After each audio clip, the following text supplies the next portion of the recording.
spanning the globe to bring you the constant variety of sport, the thrill of victory, and the agony of defeat.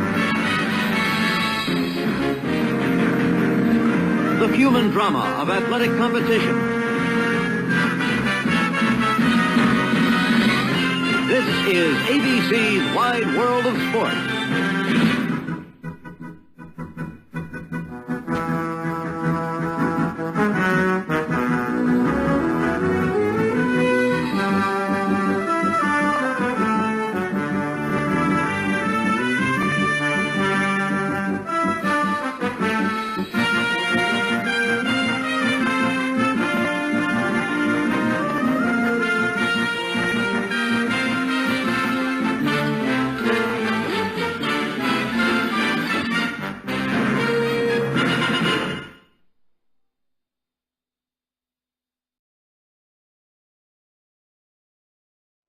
Hello, this is Doe Wilson back with another edition of Old School Boxing Talk, and this one follows the Manny Pacquiao Jeff Horn uproar. For those of you new to my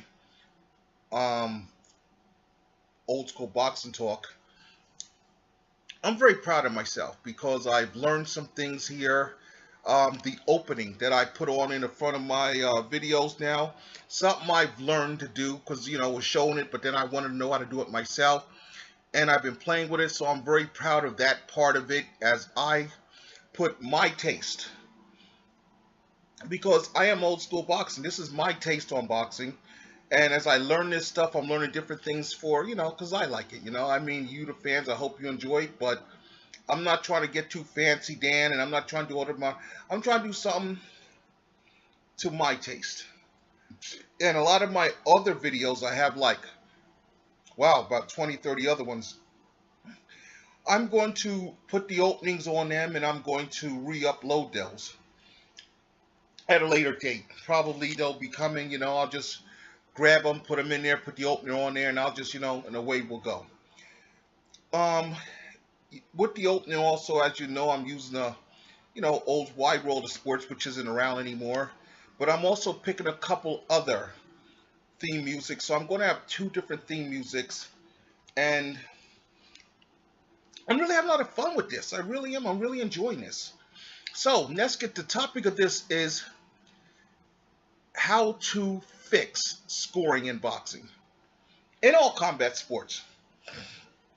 The problem with scoring in combat sports, as we've seen with the, if you watch the Pacquiao-Horn fight, toward the end of that fight, I'm going to say about the 10th, 11th round, they asked Tim Bradley a question. Tim Bradley said, this is going to be a lot different, closer, different than other people think. Tim Bradley was trying to warn the world, his co-workers there, that this could be happening. Now, what happened is Bradley understands that you're in Australia and you have three judges that are going to be swayed by the crowd, and these guys also are not former fighters. So what you as a fan see, what I as a fan see, what I see, because not only as a fan, but as a former fighter myself, I'm watching a fight. I had it 9 rounds to 3, 8 rounds to 4 at best for Pacquiao. I didn't see but was I shocked that this happened? No. Because you went to Australia, it was a money grab. And Manny Pacquiao took the money, went to Australia, and guess what? You got grabbed. It's like walking down the street with $100 bills in your pocket, thinking no one's hanging out. If you have bunch of $100 bills hanging in the back of your pocket, thinking no one's going to go grab those bills. Well, guess what? They grabbed them. And now everybody all over social media and is up in arms. Here, newsflash, folks. This has been happening in boxing for a long, long time. And it's going to happen in boxing for a long time, longer. And the only way to fix this, in my opinion, is to start training former fighters to score fights. Because you see, former fighters, guys that have been in there, they understand what's going on in here. They understand the nuances. They understand what's going on. So a lot of the BS that a lot of these stupid little judges are giving guys credit for when there's really nothing happening, if you had a bunch of former fighters doing this, I believe that would curb a lot of these bad decisions. Now, the UFC and mixed martial arts in general has started, playing with this ideal of trying to get former retired fighters to become judges. And I think we have to, the WBC, the WBA, the WBO, the IBF, have to reach out to these former fighters a lot harder and stop sticking with these guys that have never fought. And they have to reach out to these former fighters to try to get them to go through, to score fights, to go through a course of score fights. Now, the criteria are different for everybody. Everybody scores a fight differently. I believe that if you have fighters scoring a fight, fighters know what's going on in the ring. They know what's going on. They know the little intricacies. They know what's going on. And a lot of these people that are on the outside have been judging these fights for freaking ever. These guys, oh my God, they're cavemen. You got the same bunch of guys. So these guys have developed a reputation of how they score fights, a routine. They've gotten a comfortable groove. Harold Letterman likes aggressive guys. His daughter likes boxers. Some fighters, some judges like what they like.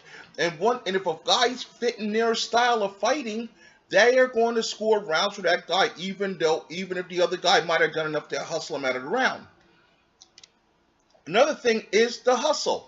A lot of times, judges score fights because they see a guy throwing punches, and those punches aren't landing for shit. They're doing no damage at all. But a judge says, ooh, looks good. So I scored a round for the guy. When in actuality, the guy that actually should have won the round landed the harder, cleaner blows. But because they saw this guy and he doesn't flail around, the guy that's the more professional guy, he's not wasting punches. The guy that's novice or some desperate, he's throwing a bunch of punches, flailing around, and the judges took look at his, ooh, shiny, and they gave him the round. He didn't deserve the round. He did nothing but flail at the end of the round. The judge said, ooh, shiny, and judge gave him the round. We need former fighters to be part of scoring fights, because fighters, guys that were fighters, they know what's going on in there. Number two, these civilian judges that do have these horrendous scorecards, like Horn versus Pacquiao, all three of them judges, they should be sent down to. I don't know if I let those guys score amateur boxing. I don't know. Those guys need to be put in the classroom. And another place you can do it is the World Series of Boxing. It's an amateur pro. Those guys are quote unquote amateurs. Here's another place for you to draw upon for your judges. We need younger judges. So if you don't got fighters doing it and you're going to bring these other young guys in here, start them in the amateurs. In some place like the World Series of Boxing, where it's more of a pro style. Let them, get the nuance, let them get the hang of it. So that when they get promoted, and these guys rise up the ranks. You don't just throw a guy who's scored 10 fights and you throw him in a title fight. No. There should be a criteria. There should be a ranking system for these judges. And you go back, you look at his body of work and let him progress up the ladder. And then what we do is we get these new guys, these former fighters or these other guys, these guys in there, these new judges in there, and we start pushing these older judges out. And we start fixing the sport, because decisions like Horn, Pacquiao really don't help boxing. It does more damage. I mean, I would rather have people talking about, oh, what a great fight, and more people excited about the fight than have these people up in arms about a bad decision. And that's all. they're not taking into consideration. All they care about is not like, oh, it was a great fight or whatever, which it was a pretty damn good fight. Which also goes to show you how much Manny Pacquiao has slipped. That this fight was even a competitive contest.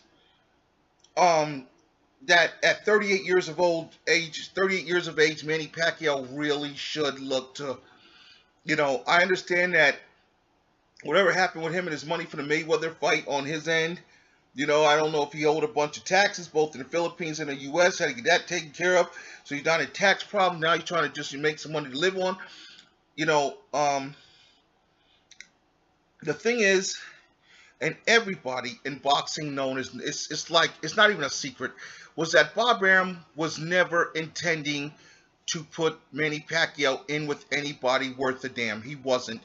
And what happened in Australia was a case of oops, because honestly, Bob Arum figured that Manny Pacquiao had enough left to go beat Jeff Horn, because Bob Arum is carefully picking these fighters, carefully crafting the fight, because Bob Arum's ultimate plan was make Pacquiao look good, make Pacquiao look like he's still worth a damn, and then when you bring Terence Crawford in to clean his clock, then it means something. Right now, for Terence Crawford to go in there and beat Manny Pacquiao means absolutely nothing. Manny Pacquiao didn't want the fight to begin with, and losing to Jeff Horn as well. But then I thought the same thing when he got knocked out by Marquez. So, in my opinion, I don't see the relevance of Terence Crawford fighting Manny Pacquiao now. It means nothing. Now what Bob Arum and Top Rank have to do is find a way to protect Jeff Horn and that WBO title until Terence Crawford moves up to welterweight so they can put that belt on him, because we all know that the WBO is Bob Arum's preferred sanctioning body. Ever since he, got him and the IBF got busted by the feds, Bob Arum has left the IBF and now he's the WBO until the government catches them, because the WBA and the WBC are too smart to go along that shit. Not saying they don't do it, they just have better ways of hiding this shit. That's a way to help. Another thing that disturbed me about this fight was the talk of drug testing. Why have not, a lot of times in boxing, when the WBC decided to go from 15 round championship fights to 12 rounds, the WBC had enough pull that eventually everybody went with that bullshit. And that was the biggest mistake ever. In my opinion, that ruined boxing. It killed off the USBA, NABF. It killed off building contenders. You now have guys that are champions that are holding belts that should not be holding belts. 12 round championship fights are a joke, and it's a joke. 13, 14, and 15 made you a champion, because you weren't 5 and 15 round fights, just have 15 round fights. Now you just have 12 rounds fights. Everybody fighting 12 rounds. The fuck's 12 rounds mean? You really hurt the process of making good fight, separating the good from the great, because in the past you worked your way up. You went from a 10 round fighter, you were a good contender, you were a 10 round fighter, okay. Now we moved from 10 round, we moved to a 12 round fighter. And when you became a 12 round fighter, now you were a top echelon contender, ready prepared for the world title. Now you're a 12 round fighter, you get a title, and you get it, and these guys that aren't worth a damn. Because they have been tested, they haven't been, put in the fire. And that's nothing of boxing. These guys are so cherry-picked their way to a title fight that is ridiculous. But back to my original thought, getting back on track. The WBC, when they decided to go from 15 to 12, everybody followed suit. The IBF was the last holdout. What I'm wondering is why it's taken everybody so long to go to VADA testing. Why? Because anytime there's a WBC title on the line, there's VADA testing. To be in the WBC's top 15, you have to enroll in VADA, and if you don't, they will drop you from their rankings. Why haven't the WBA, the IBF, and the WBO followed that lead? Because there should be no talk about why there's no testing for the Pacquiao Horn fight. And if Manny did have something in his system and he got his and lost like that, he should really, that really means shows you that Manny's done. I was talking to one of my young friends here. We were talking about the Pacquiao Horn fight, and all the mess that Horn was talking afterwards. And I said to him, here's the deal. Manny Pacquiao looked okay against Jeff Horn. He won the fight. But had Manny Pacquiao been in there with Keith Thurman, Earl Spence Jr., Shawn Porter, Danny Garcia, Lamont Peterson, had he been in there with any of those welterweights, we would have another Marquez. We'd be doing more memes of Manny. Down goes Manny. That's what we'd be doing, more memes of down goes Manny. Boom. Because all of those guys would have flattened Manny Pacquiao. There wouldn't have been no talk about decisions. Keith Thurman would have just murked him. Earl Spence would have murked him. Peterson, Garcia, Porter would have just mauled his way to you just beat him down to, oh my God, Shawn Porter would have fucking killed him. And here's the thing. I'm glad he wasn't in the ring with Shawn Porter, because Shawn Porter's style is so physical that Shawn Porter would have beat the life out of Manny Pacquiao. I mean, Manny Pacquiao would never want to walk next to a boxing ring again if he'd have been in the ring with Shawn Porter by the time Shawn's done with him. Because you know how physical Shawn is. I don't think Manny would have beat Andre Berto at this point in his career. But it goes, to show us the plan in place for Manny Pacquiao was fight these setups. I mean, they had the neck stiff in line ready for Manny Pacquiao. Bob Graham had his neck stiff in line. It's like you go to your closet, and this is what I'm wearing on Monday. And then I'm going to wear this on Tuesday. Well, guess what, Bob? Now Tuesday's outfit is now been canceled because something went wrong with Mondays. So now you got to sit around. Manny's got to go through do his Filipino congressman deal, set up the rematch, go back to Australia, make some money. And here's the thing nobody's asking about. Excuse me. What happens if Manny loses again? And what happens if this time around young Horn knocks Manny's ass out? There's an old saying that when you become a champion, you become 25% better. I've seen the WBO rankings. There is nobody in there that should give Jeff Horn any problems. And the thing about it is, the best guys in there, Tim Bradley and Jesse Vargas, are top-ranked guys. So Bob's going to push them aside. No. Bob's going to push them aside and be like, no, you got to clear the path for Manny. So the two best guys that he would have to face are top-ranked controlled. So there's not like Tim Bradley and Jesse Vargas are going to make too much of a stink because Bob Ram's got them under. No, we got other things you do. Go do this here. So Jeff Horn's going to have an easy path to hold on to that belt. I don't expect him to defend that belt. I expect he's won it. I expect him to hold on to that belt until he faces Manny again. And should he retain against Manny, then I expect by that time Uncle Bob will have already made plans to, maybe Uncle Bob will ship Tim Bradley to grab that belt. Maybe Jesse Vargas, but Uncle Bob will make sure that belt is back firmly in top-ranked hands by the time Terence Crawford makes his 147 debut. I would not be surprised for the rematch to see Terence Crawford on the undercard of that Manny Pacquiao Jeff Horn 2 undercard. Wouldn't be shocked at all. Because, I figured Terence Crawford should beat Ndongo. But then, stranger things have happened. It's in Omaha, so unless Ndongo knocks Terence Crawford out, Terence will walking out that belt. And I've seen both guys fight, and I think Terence has enough skill to beat Ndongo.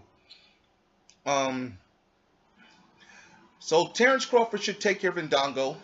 I do not expect Terence Crawford to ever defend the undisputed junior welterweight championship. I think Crawford's going to win it. He's going to then immediately, most likely, make his move to welterweight pretty much he'll probably be, or if he does defend it, he'll be on the undercard of this of the next Pacquiao Horn fight, and that'll be it, because I expect Terence Crawford to the next, after the Ndongo fight, maybe a defense, maybe not, and just make the jump right to 147, that WBO title. But that's my opinion. That's not fact. I don't work for Top Rank, so I'm not in Bob Arum's inner circle. So I'm just giving you my opinion of things I've seen happen in boxing before, with championships and guys that were, won unified or whatever, that unified a title, and they say, okay, let's go for it. Then they jumped up and moved on because their promoter had bigger money and other plans for them.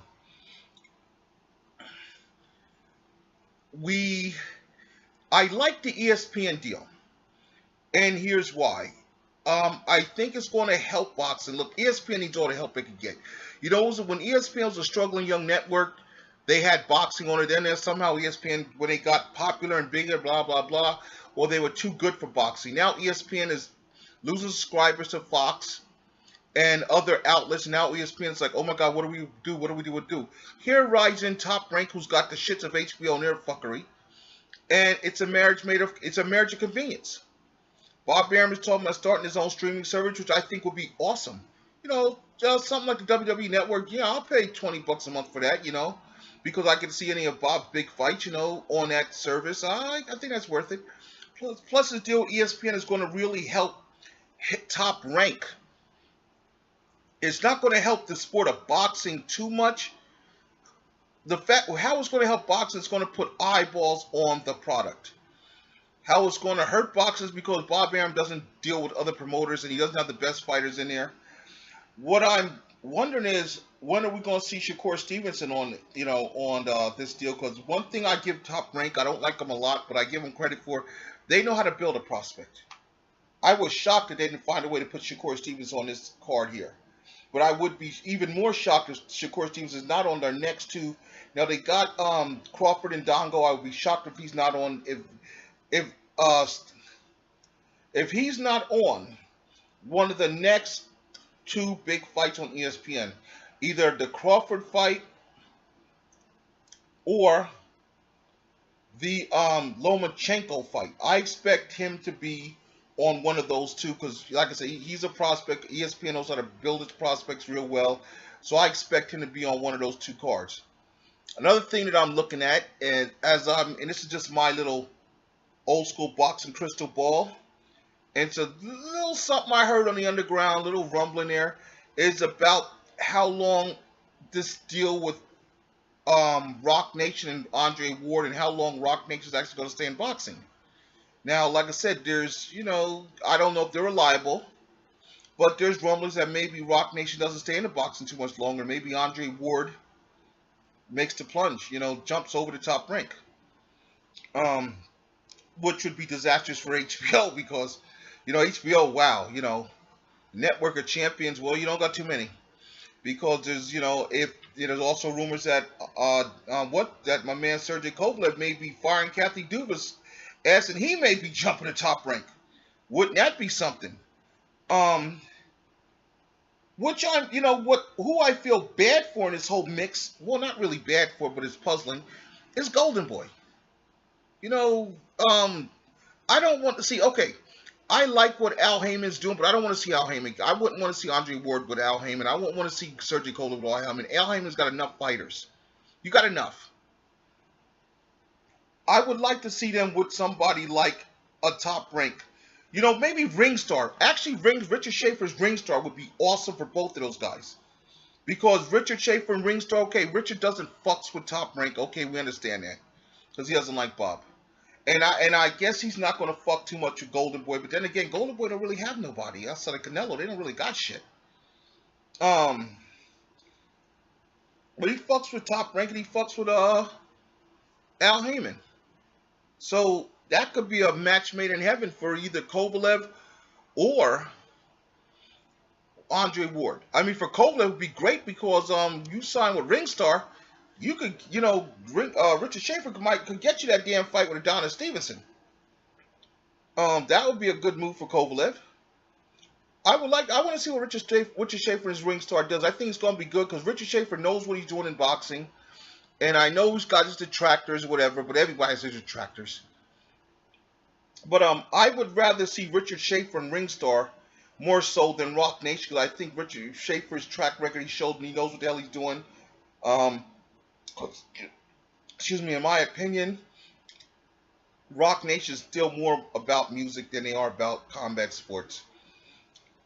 And it just goes to show how poorly the Andre Ward-Sergey Kovalev rematch was done. How do you have a fight that had that much hype, that had that much build-up, that had that much, and it did less. Now, I want to know what the numbers for Pacquiao Horn were. What the ratings, I want to wait till that comes out. And I'm willing to bet that when Pacquiao Horn 2 comes about, I'm willing to bet if it's on ESPN or, or whatever, the ratings, which I think it probably will be, I'm willing to think that the ratings for that one will be bigger than they were for the first fight. Because of the controversy and people want to see, Manny needs to knock this guy out this time. I'm willing, and I believe it'll be better promoted. Bob did an okay job because nobody gave a fuck about Jeff Horn. No, but Bob was trying to sell people on this fucking shit. It was, what the fuck is this? But now that Jeff Horn got that decision in Australia, and 9 out of 10 times is going back to Australia, yeah, I think Bob will do a better job at Top Rank. They'll do a better job promoting, and I think it'll do better the second time they did the first time. And hell, the second time they might just have to put that shit on Bob's streaming service. I wouldn't go to pay-per-view because it's not a pay-per-view fight. And that's nothing why people talk about, oh, pay-per-views are down. The thing is, pay-per-views are down because a lot of these fights that are on pay-per-view don't belong on pay-per-view. A lot of these, Andre Ward, Sergey Kovalev, neither one of those fights belong on pay-per-view. In my opinion, they're not pay-per-view worthy fights. So neither one of those fights should have been on pay-per-view. Then you turn around and you got Golovkin and Jacobs. That's not a pay-per-view fight. That's a regular HBO fight. But that's HBO trying to throw everything on pay-per-view. Crawford, when Terence Crawford fought Victor Postol, why the hell was that on pay-per-view? That's just not a pay-per-view fight. Had that been that was a fight that had Bob Arum had his deal with ESPN, then that would have been on ESPN. That's why it's important that, and I like how these guys are now realizing we got to get back to the networks. We've got to bring the networks back, and we've got to get these fighters exposure, build these stars. Probably more people got to see Manny Pacquiao now than has in a while. And Jeff Horn now is a known commodity because he was on freaking American TV. So he's a known commodity over here, which is going to help build a rematch. So that's my 2 cents on it. One, we need fighters to become judges, and if we don't have if we want to have judges that aren't fighters, we need to have a universal school with universal rules for scoring. 2, all of the governing bodies should all enroll in VADA, and we should not be talking about, was this guy drug tested? That should not be a question ever again in championship fights. Shouldn't be a question in any fight. Combat sports is a sport. You can kill somebody. We really have to protect ourselves. We got to protect these guys because you can't be sitting there with HGH and a whole bunch of other bullshit in your system fighting these guys. You kill somebody, that hurts the sport. Come on, man. It's up to these promoters.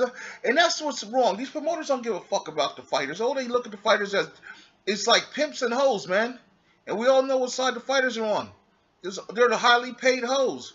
Because these promoters are these pimps. They making all this money. These governing bodies are over the pimps. Everybody's making money. Everybody's getting rich. Everybody's staying rich except the fighters. And that's a shame. And the fighters are the ones taking the biggest risks. They're the ones whose life's on the line. There's not a single promoter out there whose life is on the line. Now, Oscar, as much as I don't like Oscar and Bernard, and I don't for various reasons, at least they're 2 guys that have fought. But I expected more from both Oscar and Bernard as promoters, being former fighters, and they totally let me down, and they've let the whole boxing community, every fighter down, because, of their fuckery. They've let everybody down. They were two guys who I had high hopes for because they were fighters, and I figured, okay, these are guys that'll do right, they'll make sure shit's right, they'll fight for the right thing for the welfare of the fighters. And they didn't. Oscar's in and out of rehab, and Bernard's in and out of sucking Oscar's dick. So what the hell? All they care about is each other, and what's in it for them. And that's a shame because I really had high hopes for Golden Boy. I really did. I thought these two guys were going to be guys that could really help take the sport to the next level. Instead, we're back with Bob Arum, who really doesn't give a fuck about the fighters or the sport. Bob Arum cares about the dollar sign, and he's the guy leading the charge. That's only in America and only in boxing can this crap happen. The best promoter in boxing, it seems right now, happens to be Eddie Hearns over in the UK. What the hell? There you go, Andre Ward, Sergey Kovalev. You know what? Fuck these American promoters. Go work with Eddie Hearns in the UK. Shit. Build your brand over there. That's it for now. Till next time, this is Doug Wilkerson with Old School Boxing Talk. We'll see you again.